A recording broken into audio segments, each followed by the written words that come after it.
Good evening, ladies and gentlemen, and welcome to the Boxing, Weights and Rugby YouTube channel. Today I'm with my good friend Enda, and we will be joined by Luke at some point in the evening due to technical difficulties.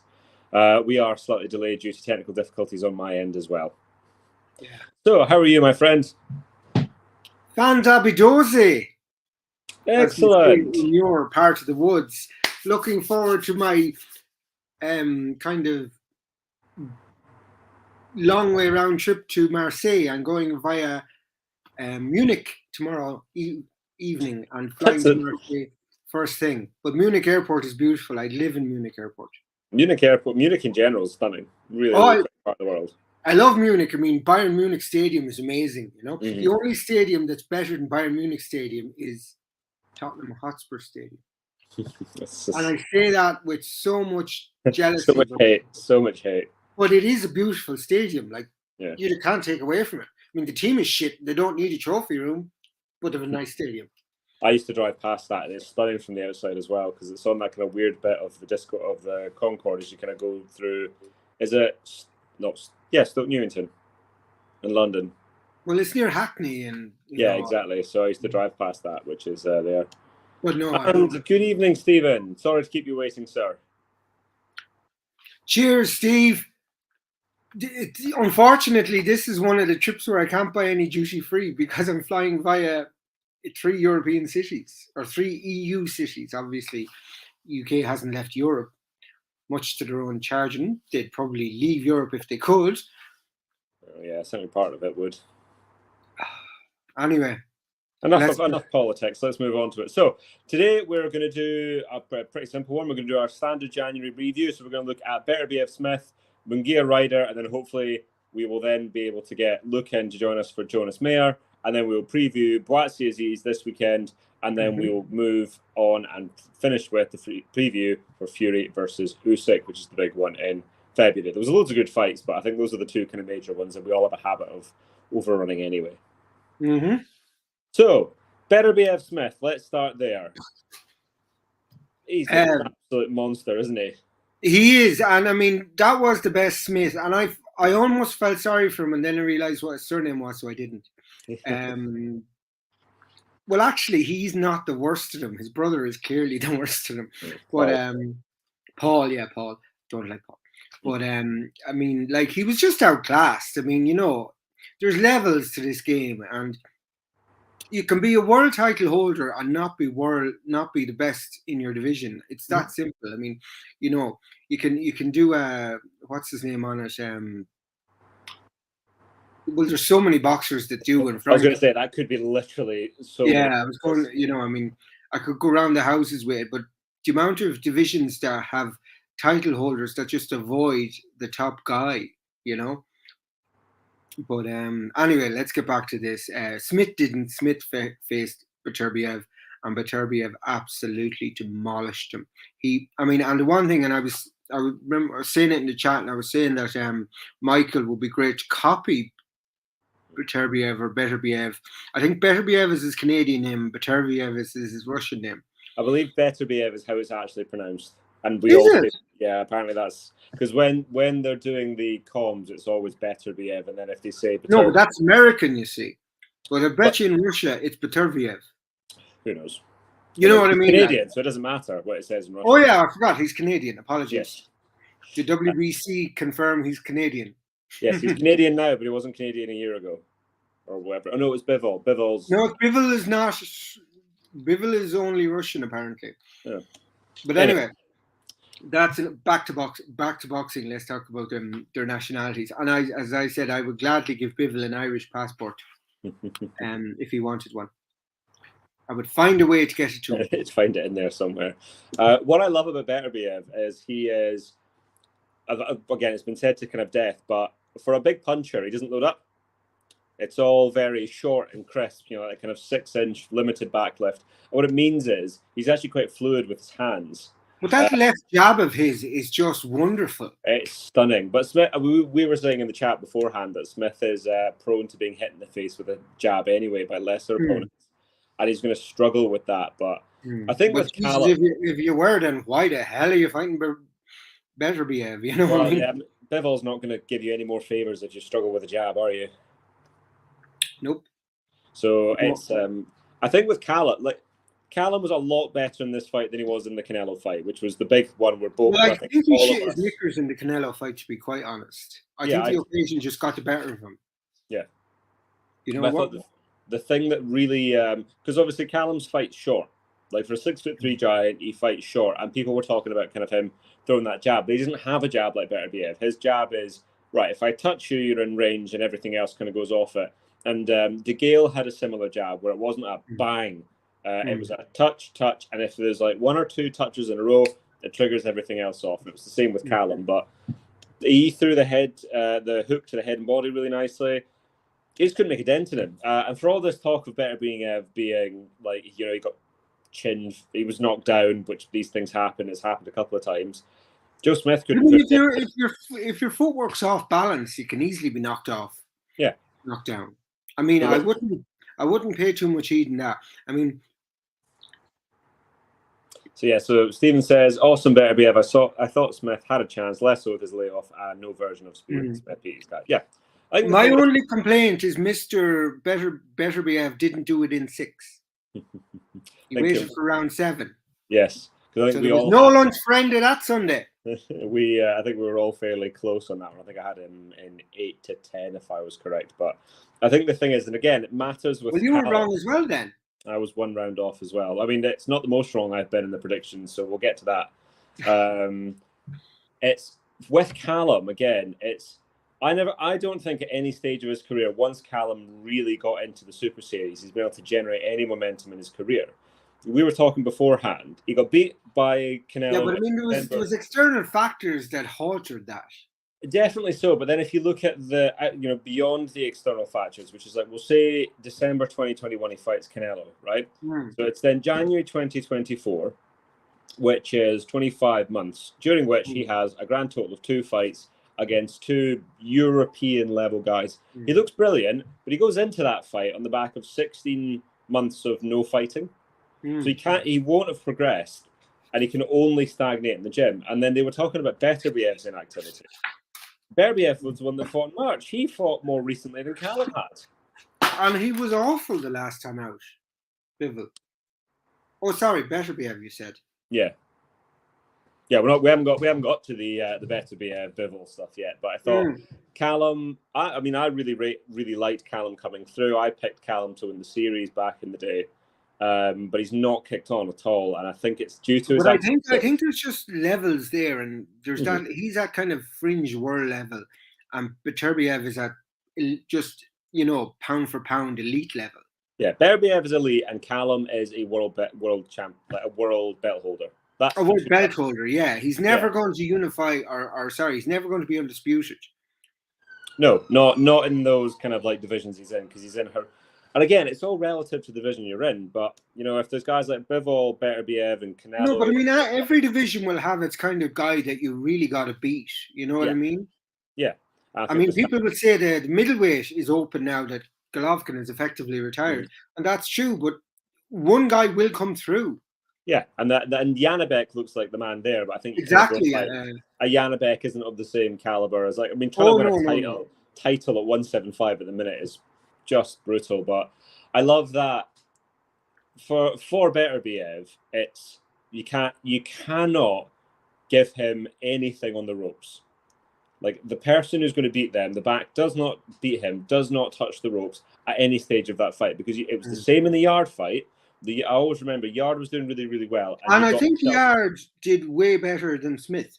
I think that was a style thing as well, because I was still like Smith in the Yard fight. I think it's all to do with kind of a style things. I think Yard is very twitchy and very fast. But you need to be fast moving against Beterbiev, because if you're slow at all, he will catch you and he will hurt you. And that was it. And what Yard did, I always remember it, is Yard got into a clinch, and basically he had him in the corner, and he just flipped, and suddenly Yard stuck in the corner, and being stuck in the corner against Beterbiev is just the worst thing you could possibly imagine. But I think they're talking about, wondering what can Callum come back to. I understand in terms of, from Callum's point of view, he's won a world title, he's won the Ring Magazine series, he was paid a fortune in the first World Boxing Super Series, he'll have been paid a fortune against Canelo, he won't have been paid peanuts to go fight Beterbiev. I think there's more in the tank for Smith. Well, there is, but is he willing to go down a level to do that? Is he willing to be kind of a gatekeeper? It's not even a gatekeeper. I think at the minute, if we accept the fact that realistically nobody's getting a title shot, if we accept that Bivol and Beterbiev is happening next, which is what it looks like, right? Yeah. Odds are there'll be a rematch clause because there's always a fucking rematch clause in this nonsense. Well, I think I'd like it. I mean, unless the fight stinks out of it, I'd love a rematch clause with that. So then you look at, right, I want a trilogy, to be fair. Yeah, no one's getting a title shot until 2025, right? So minimum, you have 2 more fights, okay? In the UK alone, you've got 5, like not world class, but guys. But you could make a series out of that, as someone said, you know. And it's one of the fights we're going to build up to later. But like, those are the guys I want to see Smith fight. Yeah, but you see, will Hearn let Smith fight them? Because if they beat Smith, then Smith is further back in Hearn's money. Hearn doesn't make any money off Smith. This is the big problem Callum's had. Is since Callum went into the Super Series, Callum's guarantee, which is obviously his purse minimum, is massive, which is why you never see him on anything that isn't an Anthony Joshua card. That's why Callum is so inactive. Is he has a ridiculous, ridiculous minimum purse, but he doesn't bring that. It's not like Liam. Liam sells tickets in Liverpool.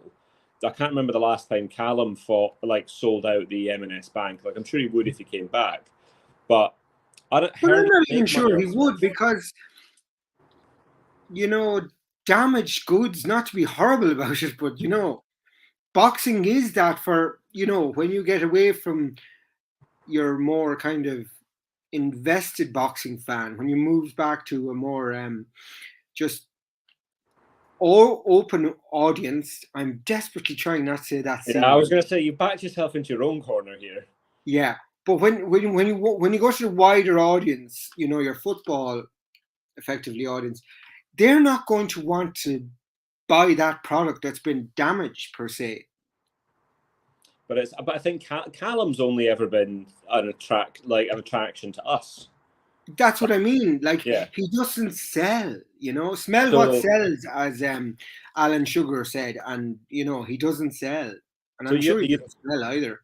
And I don't think he's one of Hearn's main. He's never been Hearn's main guy, because since he went to the Super Series, he's basically never bought. But still, Hearn gave him these great big fights. So, well, I mean, it was the Sauerlands that gave him that. The Canelo fight, fair enough. But I think the Canelo fight was a big one. But I think Eddie would happily put him in. I still think Eddie lost a fortune on his Canelo Alvarez contract.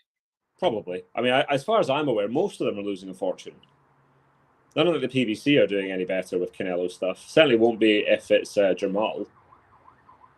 I mean, you know, it's like they all need a sugar daddy, but sugar daddy is dead. I mean, there's only one sugar daddy in boxing these days. Oh, His Excellency. Yes, I'm not giving anyone titles like that, I'm afraid. That's just madness. No, I'm just referring to that in an ironic, sarcastic way. Absolutely. But I would like to see Callum Smith either fight Anthony Yard next, or the winner of this weekend's bout between Buatsi and Aziz. Those are the 2 fights I'm interested in. You know what? Why doesn't he fight Yard and then the winner of each fight each other? There you go. Well, that would be lovely. Wouldn't that be nice? But we'll see. I think that Buatsi versus Yard, if Buatsi gets through Aziz, is something that they might end up in a Saudi show. Well, I think Buatsi will get through Aziz. I think I've done that prediction anyway, so I'm not spoiler alerting anything. Like, I mean, I think most people do think Buatsi will beat Aziz. I think you're probably right, but we will get on to that. But where would you like? So obviously, I'm assuming Beterbiev is that the fight next is Bivol. There is nowhere. It has to be, and I mean, I was just saying this. To me, that would be the fight of the year. It would eclipse it would eclipse Usyk Fury, because Fury's shine is gone. Mm-hmm. You know, that fight against the MMA guy really exposed him for the kind of half-hearted effort he puts into boxing now. Mm-hmm. You know, so to me, if you were to say, I'll give you a golden ticket to eat, well, I wouldn't go to fucking any fight in Saudi Arabia. I don't care how much money you're giving me. But if you were to say, right, we're going to move the fight to Ireland for you, and which fight do you want in Ireland? You know, and I would say Beterbiev Bivol or Beterbiev Bivol. Stephen, I'm going I'm going to come back to that comment in a minute because it's something I want to discuss when we do the Boise preview. But yeah, so I would totally agree, and I think it's the best fight in boxing because ultimately, I think if you're looking at the kind of the top 15 to 20 guys in the world, I think Fury is probably like the whole Ngannou thing was a total shit show. Usyk is world class and right up at the top, but absolutely, top 10 in the world, Bivol and Beterbiev are both in that mix. Oh yes, the top 10 pound for pound. Not even like obviously they're 1 and 2 in their division, but pound for pound, absolutely they have to be. Well, Bivol may have slipped out. Well, he's not in my top 5 because of his last performance. So I was fighting with Bivol, and I say this: he is one of those guys who Haney's a really similar guy, right? Because he's such a good boxer. If you put him in with somebody who is absolutely world class, like if that's Smith against Bivol, we're all going on about how well Bivol's boxed. Because it was Lyndon Arthur and he didn't knock him out, he didn't lose a round in the Lyndon Arthur fight. No, but he should be pushing him away. You're totally right in that it's not good enough to win every single round of that. He has to get rid of him at that point. But I don't think Bivol slipped. I just think that is Bivol. Well, for Bivol, that was a keep busy fight, so I ignored it as such. But it doesn't give him any kudos for this year. No. So because he hasn't fought in so long, he ain't in my top 5. Sorry, goodbye. And it's a case of then going right. Who do we like in the Beterbiev Bivol fight then? Well, at the moment, I would say advantage Beterbiev or Beterbiev. I am really. It's fine. I listened to the shout out the George Groves Boxing Club podcast where so Deck Taylor was then basically saying it's Beterbiev and then proceeds to then spend an hour saying Beterbiev. So well, I'd like to know how his name is pronounced in Russia. Arta. I doubt anyone calls him by his first name. No, I doubt that as well. But moving on to the next one was Munguia versus Ryder. So, like, full disclosure, I love Jaime Munguia in terms of watching him. Never rated him particularly highly. And I picked Ryder for the upset, and I was spectacularly wrong. And I was spectacularly right, and I ate like a king on Sunday. Excellent. Because Ryder took Canelo the distance after Canelo had a kind of a comeback fight after his beating by Bivol, which, like, Jesus Christ, people, context is important. You were at his comeback fight after the Bivol fight. Sorry? Golovkin, you were at the comeback fight. Oh, sorry. Well, yeah. The one, a keep busy mandatory sort of thing. Yeah, like I don't even rate the Golovkin fight as being a competitive fight for Canelo.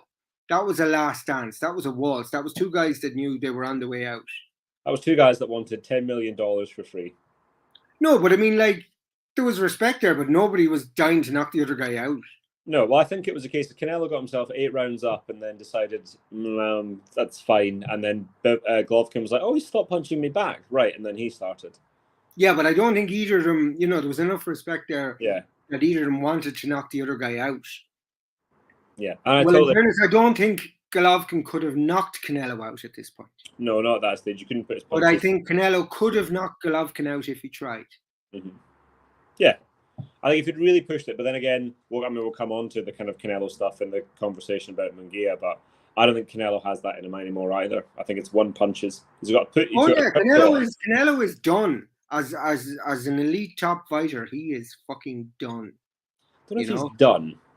I wouldn't go as far as saying he's done, but he's not the fighter he was. He hasn't got the end. That's what I mean. He's not at the top of the tree anymore.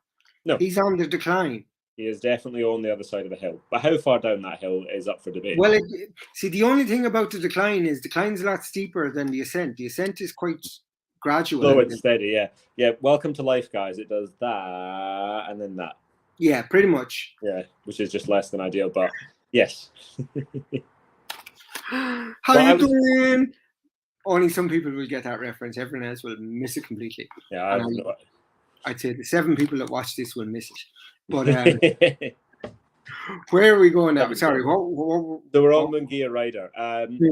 So the 2 things that really impressed me with Munguia that did not impress me was he controlled the distance constantly. And I always found, if you go back to the Derevyanchenko fight and everything like that, you could punch kind of over and around and through Munguia, in that the jab would come out, but it would come back low. He'd leave his feet in, his chin over, and then that's how he got clipped in the Derevyanchenko fight. This time, the jab was brilliant in that he was kind of constantly coming off to his left. His front foot was on the outside and pressing forward, so he's basically able to use that lead hand. He threw that straight right hand was an absolute beauty and murder for Ryder. I still think it's levels, because had that been Derevyanchenko in front of him again, it wouldn't have looked as impressive. I think the fact that he's now under Freddie Roach has made a massive difference. And I mean, Freddie's an absolute awesome coach. If they do the Derevyanchenko fight again, I'd expect Munguia to knock him out now. Fair enough. But I do think the talk about Munguia, Canelo, it's a bit fanciful. I still fancy Canelo on that. I still like Canelo in that. And I think it's a case of it's such levels to it. I think you can probably still punch. Like the one Mexican that I can see beating Canelo is Benavidez. Yes, and that's the one we're going to come on to. But and Canelo's going to avoid him like the plague. If he's smart, he will do that. That's just there. But I've been saying he's going to do that. Like, he's going to fight. He might fight Terence Crawford for loads and loads of money. I hate that fight. I have no interest in that fight whatsoever. But neither do I. But it's an easy fight for Canelo. I said, why? What's the point? Why? I can't see that happening. But it's an American super fight.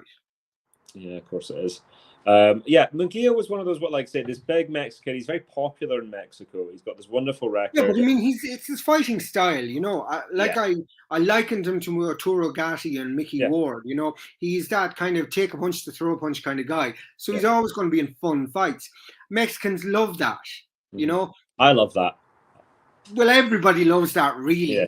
We can pretend like, oh yeah, we all want to fucking watch Mayweather, but by Jesus, sometimes you want your Ward Gatti. You want round 9.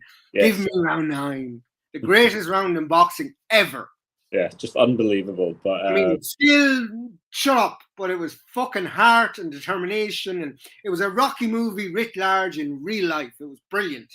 The simple fact of the matter is, sport is entertainment, and while we want a degree of skill, we want entertainment. You want to feel things, and nothing makes you feel more than that. But I think coming back to Munguia, I liked him at 154. I thought he was very good. I thought he had obviously his issues with the weights. My issue with Munguia came when he turned down, I think it was 3 title shots in a year. He was made mandatory, said, no, I'm not ready. Made mandatory, said, no, I'm not ready. Offered the main fight, he said, no, I'm not ready. And that was my big thing. And then now we're going, right. If ever there was a time to pull a plug, to kind of pull the trigger on the Canelo fight from Munguia, he's got to really judge this now and go, right, am I now coming to the peak of my powers? And where is Canelo? Because ultimately, Canelo's got you get one more big loss out of Canelo to really drive your career forward. And the guy who beats him next becomes a star.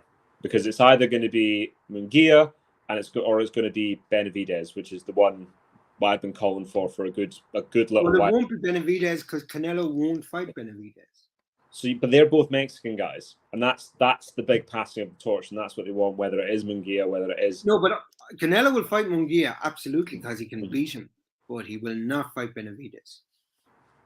I think it's going to be Charlo in May.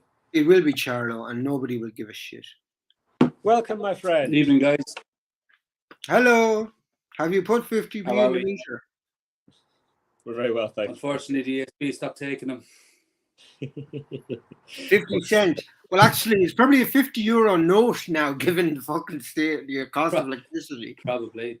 Yeah, we're still banjaxed from the storm last week. Really? So they're still trying to fix power lines out near where I am. That's not ideal, man. You're looking well, though? Thank you. Doing my best. That's it. So we're just on Munguia Ryder, and we were just talking about Munguia's next move. Now, if it's not the Canelo fight next, there is only one fight I want to see from Munguia, and it is, I want to see the Berlanga fight. Yeah. That's the fight to make if it's not going to be, if it's not Canelo next, then I think especially that's a DAZN fight as well. Mm-hmm. Yeah, and I think... Yeah. Yes, Andrew?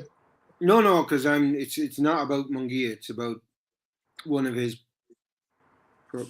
projected opponents for Canelo who I would like to fight somebody else. Benavidez.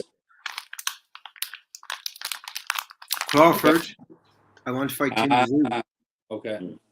Yeah. Well, that's it. We'll keep on this. I have to give Munguia his credit though. I thought Ryder was going to do it. Genuinely did. Now, how does he? That Canelo fight obviously took a lot out of Ryder. He didn't look the same, and then also flash, like the score in a boxing is so difficult, isn't it? Because a flash knockdown is worth the exact same as a heavy knockdown, and that's what they were for John. It was flash knockdowns, caught off balance, southpaw, coming square on, and then before he knew it, he was 6 rounds down after 4. So he had to step on the gas, and he wasn't ready for that. But Munguia looked really impressive. His jab was brilliant. And he just looked really composed as well. And I thought Freddie Roach did a great job in the corner too.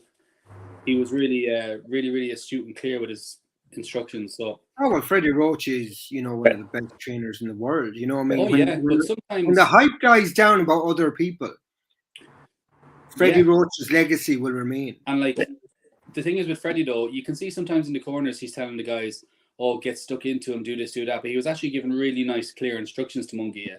Like technical instructions, which you don't usually see him doing, but maybe that's because they're new together, and Munguia might not know his ways with words yet. Because he was with Morales for an extended period of time as well. That's right, yeah. But one of the things I like about Munguia, and this is where I think that ultimately, one, Canelo did a lot of the damage, and I think, like you said, I don't think Ryder was the same. But Canelo now fights in 2s at most, maybe 3s, right? Mainly 1s and 2s. Munguia went again. And it was a case of when he hit him with the straight right, when he hit him with the shot that came round, he was then able to go through the gears. And that's the difference. And that's what gives you any hope if Munguia does fight Canelo, is the fact that the guy who beats Canelo next will have good fundamentals, good physicality, and he's going to make Canelo work. And he's going to have an engine on him. And that is either Munguia or like you say, we've all said Benavidez. That's the one we want. How big did Munguia look as well? Huge. I actually don't understand how tall he is. I think he's 6 foot because John looked quite short versus him. It's like it changes because when he fought Hogan, they were looking like the same height. Yeah. And Hogan's meant to be like 5'11", and so is Ryder meant to be 5'11", I think. I think Ryder's 5'9". Well, some people exaggerate their height like that. I would never do such a thing. That's true. But look, like he looked huge, but he also looked wide. Yeah. Yes, he did look very broad and muscular. Yeah. I'll give you that. Do you find that when he had to take all that weight off, he really did shrink in, like in all dimensions? He just compressed right in. Maybe he should have just been a 168-pounder all along. Well, this is it. I mean, so many fighters drain down to a weight that they're not really suited to. Like if you look. It's like if you look at, say, him versus Chris Eubank, right? Eubank was 160 at the start, went up to 168, didn't look any different. No. And then you have Munguia, who was 154 at the start and is now 168 and looks ginormous. Yeah, it's mad what the Mexicans are able to do. Now, is there anybody else? Sorry, I don't know enough about McCrory to call it. Sorry. Apologies to McCrory, but Berlinga's going to win this all day and twice on Sundays, There's a reason the fight's made. There's a reason they paid a small fortune to get Berlinga onto the thing, and there's a reason they're picking it. This. What the fuck is that? I don't know what that is, but we're going to ignore it. He wants somebody up there likes you. They want for want of it, like the Irish sort of fan base to come out, but Berlinga's the money man. There's a couple of other guys at 168 that I wouldn't mind seeing Munguia in with. That will not happen. I don't mind the Plant fight. I think Plant's a horrible style for Munguia, but I don't mind the Plant fight. But it would be a good test for Munguia. It would be. It would really tell us. And I think if how they've managed Munguia tells me nothing, it's that they're not going to bet on him until it's worth the upside, and Plant is not worth the upside. Absolutely. Whereas the other one, it's the dark horse of the division is Morel, because I'm telling you, Morel is quality. He is.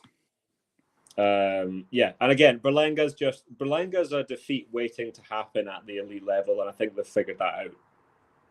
Yeah, but I don't think McCrory's elite, so therefore I No, think that's no, I think I think he will punch through McCrory, They but moved Berlanga so quick for a time, Hmm. and now it's kind of like, oh wait a second, now we need to slow down. We're getting close here. Yeah, but I So- mean, it's all about levels, and they can bring him up to the level where they think he's at, but then they have to stall before they put him to the next level where he had to challenge him. yeah. Do you remember? Years, Anthony Yard, take your chances, like. Yeah, he's like No, the if opposite. you believe in yourself. Yeah, he's Yeah. the opposite of that. Yeah, but Well, he Anthony bet- Yard was never anyone's darling. Like No, but I don't think Berlinga is a prized asset to somebody. I don't Well, ever think Yard was. He was let go of from Top Rank, which is always worries me. Now they don't always get it right. 'Cause I know that. Yeah, like they did let go of Bam, which was a mistake. But yeah, if Top Rank doesn't rate you, there's something going on there.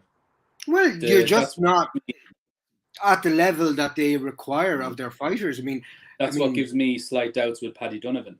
Sorry to go off topic. Oh no, I mean Paddy Donovan is European level at best. Sorry to be he's the next Irish world champion. Yeah, maybe the WB. What's that one? The IBO or something? They all win. The IBO.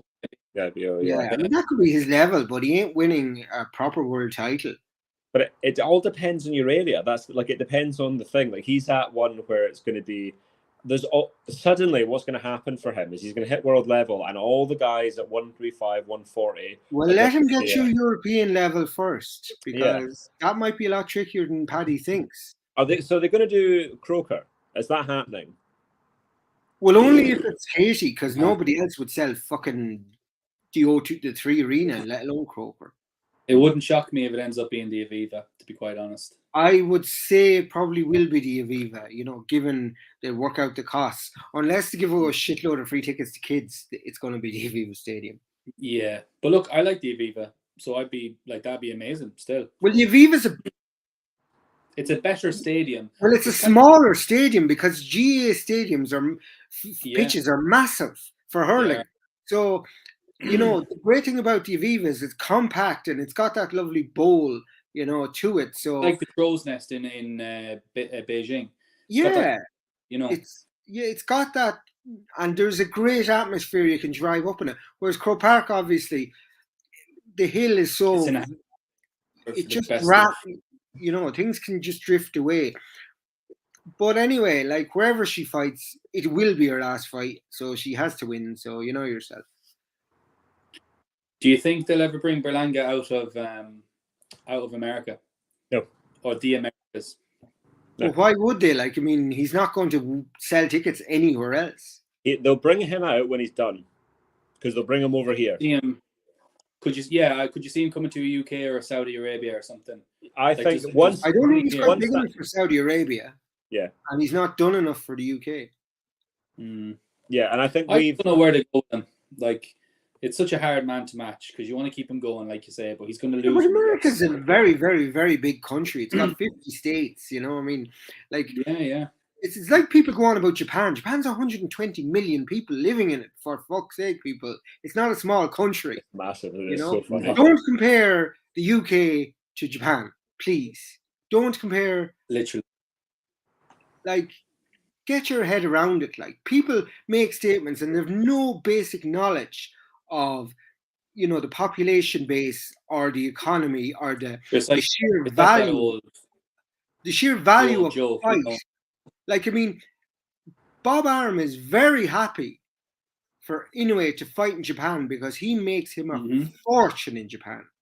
He'll bring him to America and be like, he's not American, I don't know him. And that's fucking it. Why would you do that? The old joke, isn't it? It's like, oh, I don't know who that is. And they're like, oh, well, they're big in Japan. And like, that might mean there was a song about that, wasn't there? Big in Japan. I think there was, actually. So I'm going to get this back. So we were on Mugia, we went to Paddy Donovan, and now we're on Inoue. Inoue is just amazing pulling power in Japan. And then there was that bullshit statement on Twitter. How come Inoue never defends outside Japan? 4 times. How many times did Mayweather defend outside the US? 0. You know, and you cannot be surprised that there's bullshit statements on Twitter. If there's no bullshit statements on Twitter, there'd be no, but nothing when they left get to get at. amplified, I don't mind bullshit statements that I never see. They can die on wither in the vine.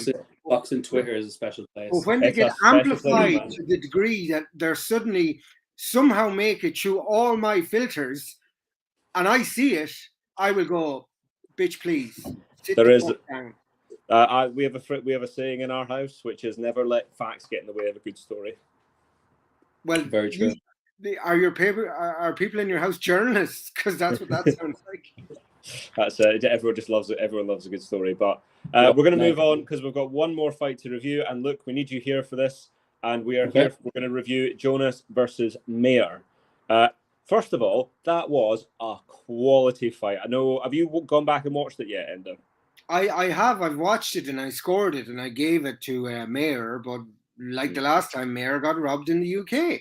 I mean, English people can whinge about Germany, but Jesus Christ, you're equally as bad. Luke, what did you have it? I had it 7-3 to Mayer. Yeah, I think you and I had it almost. I think I had it 6-4 to Mayer, but I think we all scored it for Mayer, didn't we? Yes, 7-3. I had it. Jonas had a start, but then once Mayer found her groove, it was over. Yeah. And even Jonas basically admitted she lost in the interview. She said, I've been at the wrong end of decisions before, so I understand what it's like, meaning... Yeah, she alluded to that, so it could be the same for her. Credits to Natasha Jonas, and she's a very honest person, and I've interviewed her, and she's one of the nicest people I've ever spoke to, Love Tasha. She's very honest, and she's very good. Like, if she'd have been in any other division, she'd have done really well, but lightweight is the key division in women's boxing, because it's the key weight. The same thing about Munguia that I said, I'm going to say the same thing about Mayer. The fucking size of her. Oh my God. Wild. Oh, but remember, you see, Jonas has gone up that weight. When I saw Jonas win the 154-pound title against God knows who. But yeah, like, and she came down and Myers going up and Myers was way bigger than her. But this is so I think this is the thing that we all got a little back to front on the weight front, right? Which was that Tasha was older when she turned pro than Mayer, and she turned pro at 130. Okay, that was her career weight, was kind of super feather. She went up to kind of lightweight, but realistically, that's where she was around. She moved up when she won her title. I'm sure she weighed 150 pounds, and she basically turned up and weighed in, and then weighed roughly. Oh yeah, she didn't put on any weight. Whereas Mayer is a big girl and brought herself down to 135. That was the lowest she ever was. So Mayer was always the bigger fighter. I think she was 130, wasn't it? Yes, of course she did so they both come down to the same thing, but Mayer was always there at the younger bit, and you could just see, like, she did the same thing. She compressed in and then expanded out. And they made the weights, and Michaela it's very funny because everyone always says the same thing, which is she's basic in terms of it's like fairly slow feet, and that'll obviously slow with the weight. So I scored the Baumgardner Mayer fight 1 round to Baumgardner. I think you did the same. I know Enda scored it for Mayer, right? Yeah. But what you can say is Michaela Mayer can feel very, very aggrieved to not be an absolute rock star, having beaten both of them. Like, and I think she's taken it on the chin very well, and she markets herself very well after the fact. Yeah, she's endeared herself to the British public. I think there'll be an outcry for a rematch. I think. Do you think she gets it? No. Well, I think she does, because women's boxing is so sparse that fight would sell again. Because obviously, think Sandy Ryan. You reckon Sandy? I think it'll be an all-English affair for all the belts. But then Sandy's got... So, assuming Sandy gets through Terry. Yes. But does Eddie do business with Tasha? Or with Joe? Well, let's be serious. It's with Joe. With Joe Gallagher. Yeah, Joe Gallagher is the big stumbling block, isn't he? Because where else? Because I was talking to the other half about it. And as well as that, boxer will want to protect what they have. So this is it. And it's a case of going, I think Tasha wants to maximize her income, which is totally fair. She's got 1, maybe 2 fights left. And I was looking at it. I would say that rematch would be her biggest payday. Her biggest. There's only one other fight I think she's looking for that I don't think she's going to get, which is the Katie Shields. Taylor. No, Shields. She's not getting Katie Taylor. She knows she's not getting Katie Taylor. Clarissa Shields is too big for her. She's far too fucking big for her. But she's not interested in winning the fight. She's interested in getting paid as much money as she can. Yeah, but getting paid to be beaten up by Clarissa Shields, I can't even see that being popular. See, Tasha's style is a very strange one too, because she might only fight for 20 seconds of a round. Mm-hmm. But in those 20 seconds, she throws blistering combinations that people seem to remember. Yeah. And I think that's where, you can get caught on her. But I was just watching, like, with Meyer, just walking her down and landing body shots. Aggression is no good. It has to be effective aggression. Yeah, but see, this is where, people can split the atom. Well, is that effective aggression? Well, I think it is, and I don't think it is. And then you have them wankers and their own bullshitting their way through. Yeah, but the way I look at it is, right, if I'm going to break it down as simply as possible for me, what's effective is, right, you're pushing them back, but have you hit them? But if you're pushing them back and they're hitting you, it's no good. Effective aggression is landing punches. Well, at the end of the day, the sport of boxing is about landing punches on your opponent. Exactly. The scoring part of their body. But if you're not landing, it's no good to me. And especially in women's boxing, where there's so few knockouts or knockdowns, it's all about point scoring and landing. I think the reason Tasha is so popular is, one, it is aesthetically textbook. Like the way she punches is perfectly down the line. It's beautiful. It's really pleasing in the eye, and she's one Everything's of the few beautiful without Tasha Jonas. That's very true. That's very true. But we're not here to like she isn't called Miss GB for nothing. Like, she is probably the prettiest female boxer there is by a mile. Let's face it, the rest of them will give the men a run for their money looks wise. But she can punch as well, and I think that's the difference. I think generally speaking, like, Tasha can actually hurt the other girl. But the other fight they're talking about that will not happen is Lauren Price. That's the other boxer. That'd be like a passing of the torch. I really think, and that could happen because they're both on Boxer. But how much money would Boxer have to go to Tasha right after the Mayer fight to not take the rematch, to go, we want the Price fight? I think now they're going to do their balls on that. Because it's the rematch with Mayer, I think Boxer will be all over that rematch. Boxer will want that rematch. And then the fight after that will be Lauren Price. If she beats Mayer. Well, even if she doesn't, it would be a step up for Lauren. Yeah. Mayer arguably has fought the two biggest punches in women's boxing. Sorry? What do you think of it? Yeah. I would say that's probably fair. Clarissa Shields would consider herself the biggest puncher in women's boxing. Not her way. Oh, no, Savannah Marshall's probably the biggest puncher, if you think about it. Flat-footed Savannah. But yeah, certainly in the top ones. Pound for pound, yeah. But Savannah has one punch knockout power. Yeah, but it's very rare. Like, she well, she does, yeah. She had a beautiful left hook, one punch KO. But against someone who? Yeah. I can't remember her name. Lady from Poland or something. She went the distance with Shields, anyway. Clarissa Shields, anyways. But it was a beautiful KO, really, really nice. But it's so rare. And I found myself saying to myself as well during the Meyer Jonas fight, imagine if Meyer could punch. Yeah. Like, oh, yeah. Imagine if Meyer had power, you mean? There we go. That's the one. That's what I mean. Thank you, Stephen. Serrano, definitely. Jesus, there it is. Serrano definitely can punch. She pound for pound, Serrano's probably top, in fact. So I think the person you're talking about is Goranov, because it's the only one on the record that says KO and not TKO. So it was a beautiful knockout. And what's her record? Goranov's record herself. Her record is not great. 11-55. Yes. So, but she still went the distance with Shields. Yeah. So in her now 69 losses, she's only been stopped 9 times, and none of the other ones are KO. But again, it's all to do with the kind of standard, and that's. But it's when they fight them as well. It's like people saying, "Oh, well, he went the distance with Canelo," but Canelo came off a beating from Bivol, and he was not at his peak. He just wanted to get through a fight. You know, I'm glad everyone fell for the Ryder thing because I made loads of money. Well, I didn't. I made enough money to get myself a nice lunch. But I'm glad everyone thought Ryder was going to fucking last the distance because I certainly didn't. And 7-4 said, yes, you're definitely in the minority. The speaking of timing, what do we make of this weekend's fight? Buatsi Aziz.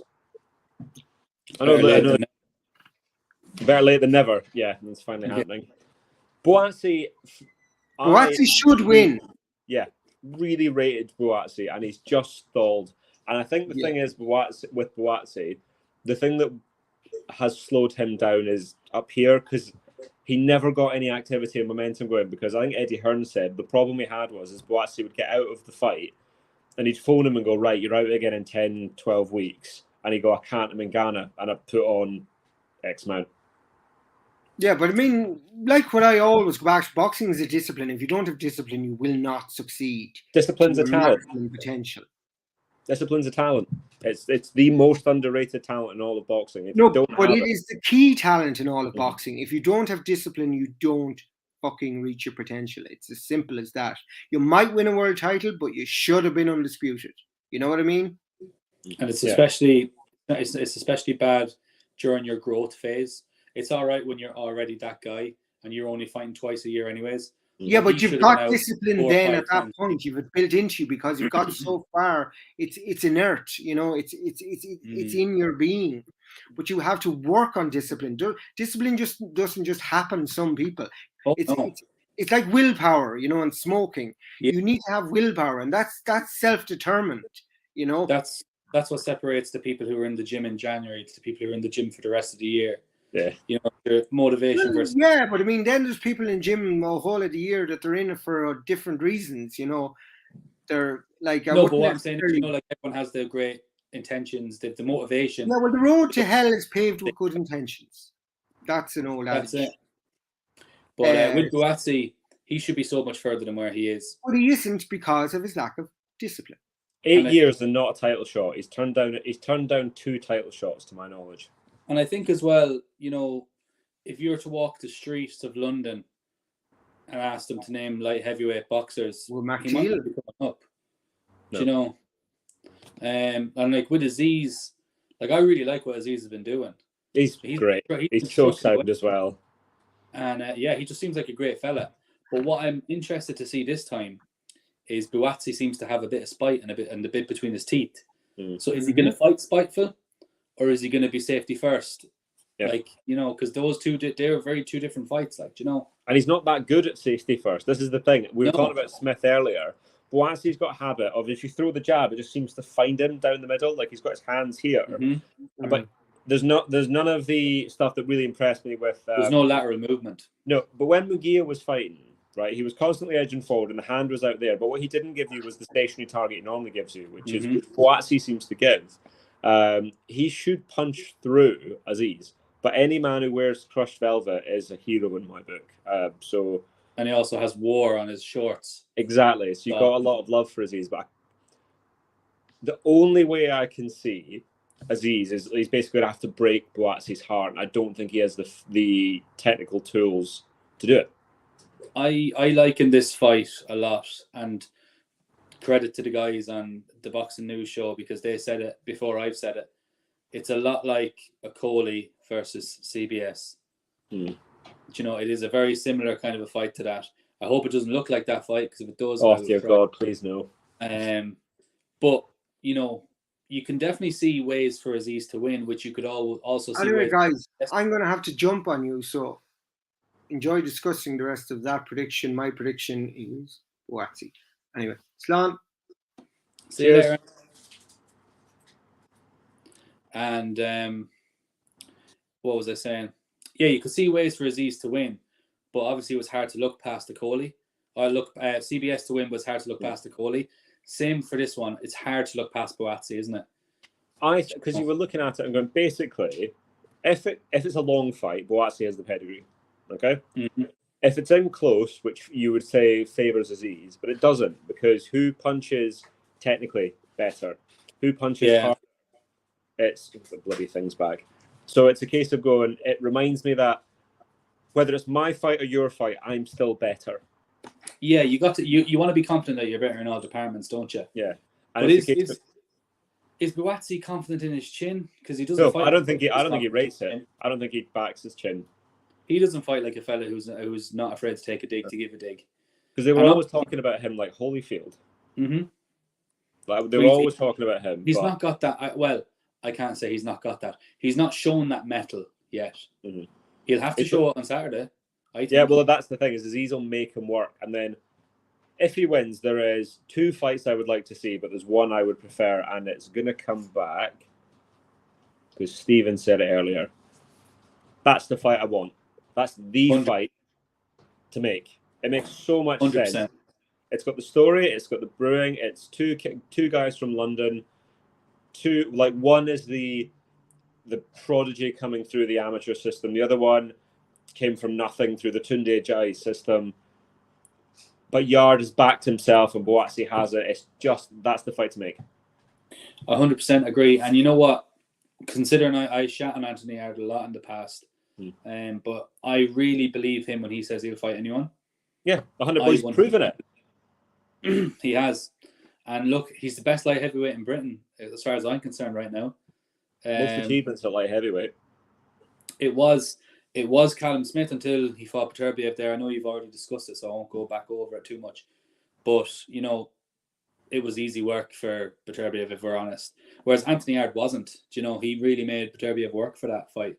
I was saying that the Smith fought better than he did against Canelo, but it was always panic stations. And again, panic.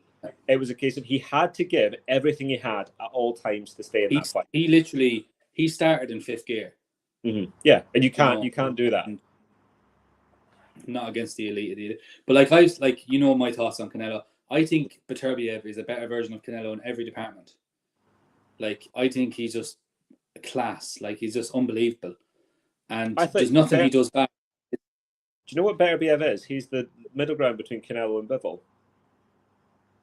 He is actually, to be fair. He's got the straight punches of Bivol. He's got the feet of Bivol, but he's got the nuances and the power and the technical punches and the hooks and uppercuts. Middle ground, middle. Yeah, he is, and I think his defense really improved as well. You know, that's one thing that if I had a criticism about him, it's he gets hit too much. But against Smith, he was wary of the power, so he showed he had good defense when he wanted to have good defense. Yeah. But then again, 300 plus fights. You know, but yeah, look, I think Yard Buatsi is the fight to make, 100%. Like, Buatsi couldn't fill the O2 on his own. I think he could fill it against Yard. Do you reckon? That's the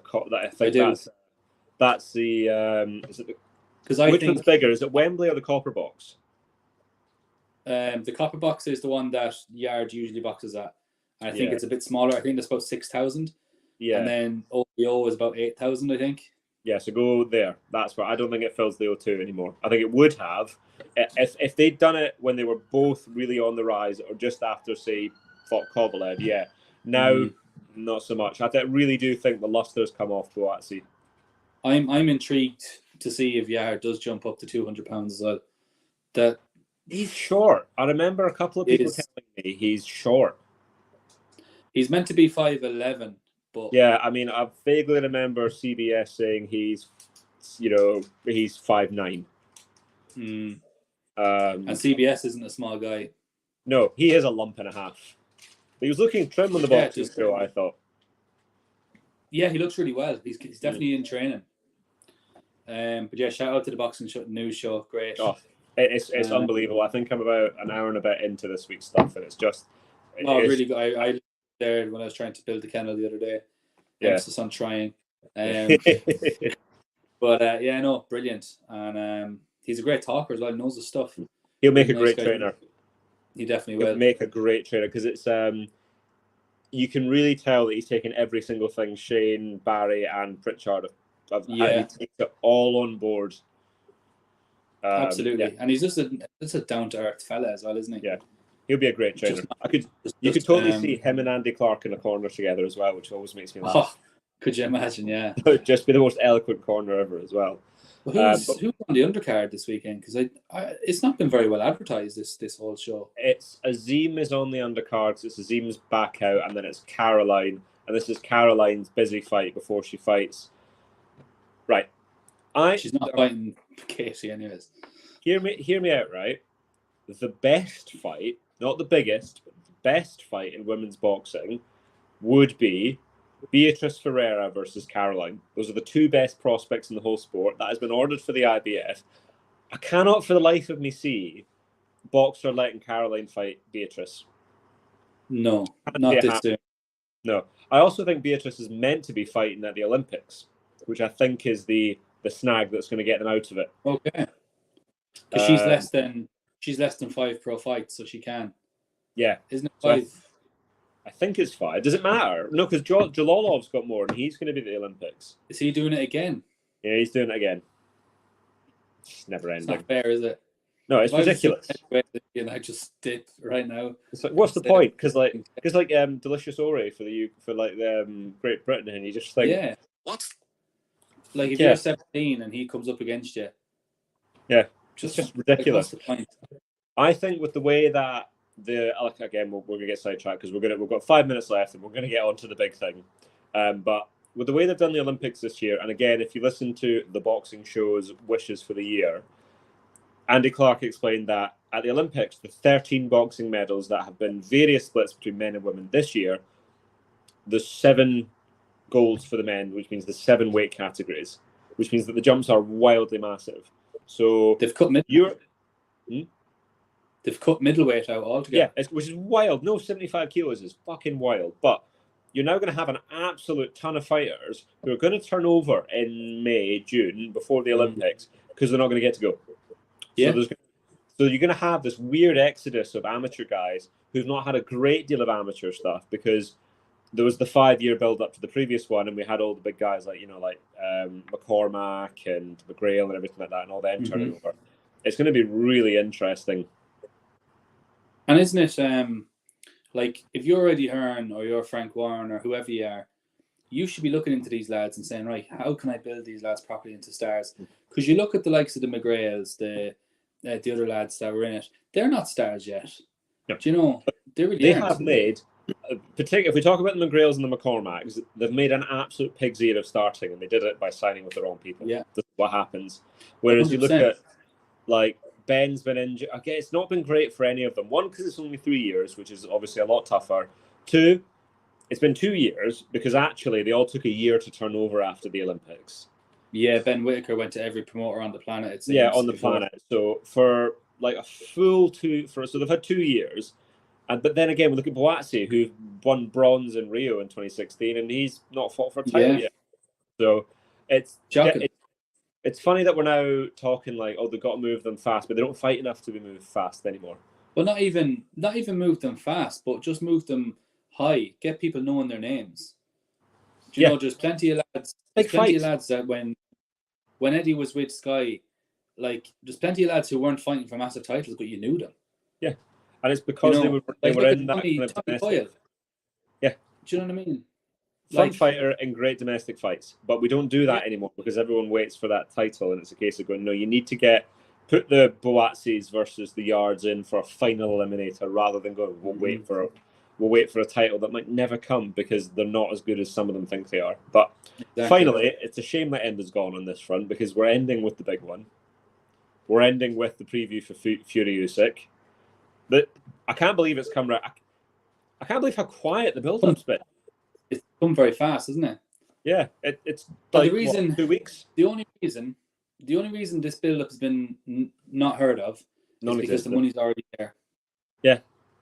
The money's already there. Doesn't matter. If nobody shows up, it doesn't matter. No. Which is absolutely... I think it kicks into gear on Fight Week. This is going to be one of those ones where because it's out in Saudi, you're not going to see them doing the rounds at Sky. You're not going to see them all over this, that, and the other. Come Fight Week, the Saudis are going to move hell on earth in a TV way. Yeah, to really spread that fight because people are going to They'll have daily vlogs. They'll have big arrivals. They'll have celebrities. They'll have all this. Yeah. Cristiano Ronaldo will be there front row with Hezbollah or something. Yeah, they'll have a bit of everything, and what a fight! Wow. Yeah, Fury's looking trim. He is looking trim. He will not be as shit as he was against Ngannou. He won't be. No, definitely won't. But at the same time, Usyk might just make him look as shit. Because if I think if he tries to walk onto Usyk, he's not going to be. Fury is not a great cutter of angles, and he's not fast-footed either. But he's not a pressure fighter. This was the thing. Is like, and again, if you look at the Wilder stuff, the second Wilder fight is the best Fury we've ever seen. But you try and walk down Wilder versus trying to walk down Usyk, like it's not the same. It's not the same. And what Usyk doesn't give you is he's touchable, but he doesn't give you. It's not clean touchable. Yeah, and it's the case of Chris said it again on the boxing show. You get one, because Joshua got him with one. Yeah. You don't get 2 and 3. You do not get 2 and 3. And Fury is not. I mean, I don't think Usyk's. I don't think either of them are at their best. No, it'd be fair to say they're both slightly on the decline. I think as well, what Fury's not used to is, when he's moving his hands and doing all this nonsense, Usyk will punch in between those moments. Yeah. Like this stuff to try and distract or mesmerize someone. Usyk's seen everything. So he's just going to be like, okay, bang, bang. And before Fury knows it, Usyk's gone again. And I think as well, Usyk hits hard enough to make Fury respect him. And he'll hit Fury clean enough, and that's the big thing. Is that he doesn't hit hard enough to punch through him, but it'll be enough. No, he won't. Does that, and then the second your chin goes up, you're not going forward anymore. 100%, yeah. And you just keep. But he's not. I think Fury is going to try and be within styles. Just looking at him, I think he's going to try and be a bit of a fancy Dan. If we go back to what Jim Watt used to say, and flick out the jab and move, and then try and put it on Usyk later. But he's not going to try and just be a destroyer. No. I really can't see it. No, because I think they figured that out, that they could do that in the Wilder fight, and that they're not going to have that luxury here. And I think, they're going to, like you say, they're going to try and do that middle ground between the two, and it's a case of we still got it. But I mean, one thing for sure, the right uppercut to that body is going in, and it's going in. I think early. Once he throws. Yeah, it's going to be. I genuinely think it will be the first thing he throws. Yeah, it's going to be that. That's because that's what he's got to go. Because we've developed this kind of. I don't think it's necessarily a myth. The blueprint. The blueprint, and it's just Usyk will know it's going. But I think Usyk just turns. Usyk will be too cute. Like, I know we cannot compare Daniel Dubois and Tyson Fury. We can't. But Daniel Dubois is a hell of a lot quicker and more athletic than Tyson Fury. He's sharper. He gets from A to B so much quicker. Or his punches do. He's sharper. That's what it is. Exactly. So the punch that was there for Daniel won't be there for Fury. And he struggled against Wallin. He did, yeah. I mean, and I don't rate Wallin. Look, I gave Wallin a chance versus Joshua going off his two great performances, which was the Fury fight, and then obviously Gassiev. Now I know Gassiev and Joshua are different with Gravy, but I still had him as a credible opponent for Joshua. I wasn't mad. No, it's not a bad fight. It was a good fight. But then Joshua made us all look like, oh yeah, Jesus, he should never have been in the ring with him. But no, I think my personal prediction, because I don't want to keep you too long, is Usyk points. Same. And I think he could run away with it. I really do think Fury will try and start fast, like you say, and I think Usyk could end up running away with it down the stretch. Now, if it is, as we've seen, points, how wide does he have to win? And I think he has to win. He should only have to win 7-5. I think he has to win 8-4 and really win 8-4 to get the decision. Yeah. That's exactly what. Yeah, I totally agree, because I just think it's. And I think the thing that gives me real optimism is the jab he put Dubois down in, because it was bang, and he still got that. Do you know one thing about Usyk as well? He doesn't win tight rounds. No. Do you notice that? The rounds he wins. Yeah. Well, if you look at the Joshua ones, because what happens is, because he wins the big ones, the second it's tight, you give it to the other guy, even if they don't necessarily, because we all grade the curve and we try not to, but it happens. And like, when AJ did win a round, when he genuinely did, Usyk just put his foot on the gas the next round and stomped that out of him. Round 9 in the first fight, AJ wins that round, and it cost him everything, because It did. took so much effort to win one round. He had nothing left for the last. Usyk could have stopped him in that round 10. I think that. Yeah, in the 12th, in the last fight, He put him against the ropes with like 10 seconds to go. Yeah, and he just goes, nah. Literally just got coast. But no, I think as well, I think there's a bit more spite than they're letting on for this fight too. Like I seen the little face to face, and Usyk just looks at Fury like a piece of dirt. Yeah, which he is. Usyk, Just a little rascal. But I can't wait for it. And then there's a ton of other fight. We could be here for ages. But I think we're both. I wonder how many shows you'll see where it's a unanimous Usyk pick, because I don't think there'll be many. No, I mean, I know Stevie is confident Tyson's going to do it. Stevie thinks Tyson's going to put his weight on Usyk and tire him out. Yeah. Which is a very fair Klitschko Povetkin. That's what he's kind of got in his head, isn't it? Yeah. But again, none of them can move like Usyk can. And like, I've been a fan of Usyk since like 2011. I think I first seen him the year before the London Olympics. Yeah. And I read stories that he was punching the face off Klitschko back then. Do you know? Yeah, I'd have the same thing. So I miss all the old, like, do you remember the mailbags? I don't know if Dougie still does that. For the Ring magazine. I used to read such wild stuff in there. It was great. You'd hear so many rumours. And whether they were true or not, they didn't care. They'd throw them in. That's fun, but we're gonna see how good Usyk is in this fight regardless. Because I know he's not 6'9", but Fury is a big guy. And he's gonna be the heaviest man probably that Usyk has fought. Yep. There we go with Stevie. Yeah, exactly. And then it's just a case of Usyk has better feet than any heavyweight I've seen since the greats. I can't see anybody doing that. He's not. He moves. He's got great feet, but it is forward. Like he's not a Shakur. It's all forward, but it's round, and it's a case of is he old enough that he can keep turning them? One thing about Fury as well, and this might be a controversial take. I don't think he's brave when he's tired. He's brave when he's hurt. That makes sense. He'll fight fire when he's hurt. But when he's tired, I don't think he's so brave. And it'd be interesting to see if Usyk can tire him out. Will Fury go for broke, or will he just be like, I'll survive? Do you know? Do you just get the air out of the bag of milk? Yeah. Yeah. Just slowly ease it out, and does it eventually just go sour? That's a good way to put it. I like that. Yeah. It happens every now and again. I've broken box right twice a day, but we're gonna. I've nailed it. We're ending on a high. But yeah, look, I'm excited for it. Like I can shit on Tyson Fury all I want, but I'm really excited for this fight. Undisputed heavyweight championship, first one in my lifetime, I think. I've never watched one. Live. I've never watched one either. I'm 96, baby.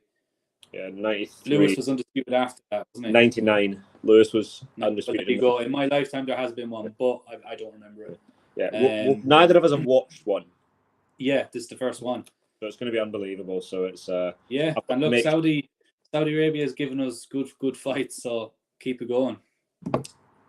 Boxing's got no soul. Why would we start now?